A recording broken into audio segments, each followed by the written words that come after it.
I just remember trying to wake up, and everything's really quiet. And I was numb, I couldn't feel my body. I could see a little bit of light, but I knew I wasn't breathing. There's no pain, I had no feeling, no pain or anything at all. But I knew I didn't have any oxygen in my system. Doug doesn't realize that both he and Susan have been hit by lightning. My body hit the ground, and I kind of bounced, and it was going through me. It was hot, and it was searing, just scalding, and my body was humming, vibrating. It was like I was underwater at a swimming pool, looking out, and everything was distorted.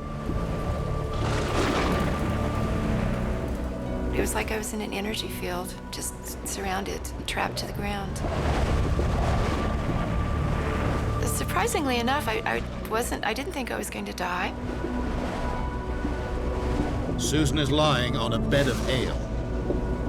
And I thought it was odd. I couldn't feel how cold it was. And that's when I realized I was paralyzed.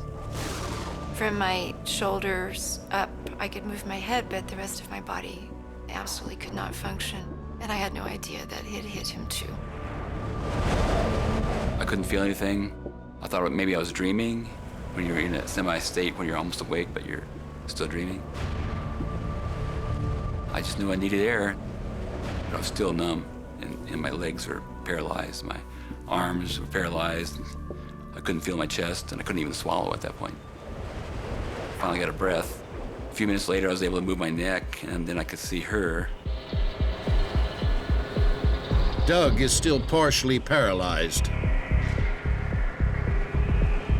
She was looking at me, and she was yelling at me, and I was saying, I couldn't hear you. I said, what? And she goes, I told you we shouldn't have stood by that tree. He was just tatters, just his clothing was just shreds. His poncho, there was nothing left really but just the neckline. His t-shirt had a hole in it around his belt buckle area. And his hat was just blown up. It was just shredded. I didn't want to leave him because I didn't know what was wrong with him. But I also knew that we needed desperately to get to somebody, because then I knew I was really cold.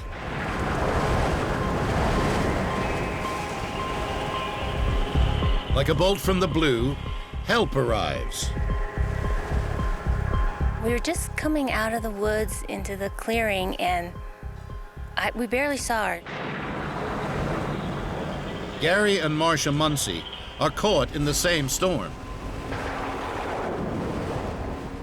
Doug was down, and there was a problem. He was disoriented, and you could see him. He was all burned up on the front of his t-shirt. We took his pulse, and it was kind of erratic. And the back of his head, he didn't have any hair left where it burned some hair off his head, and he was in trouble.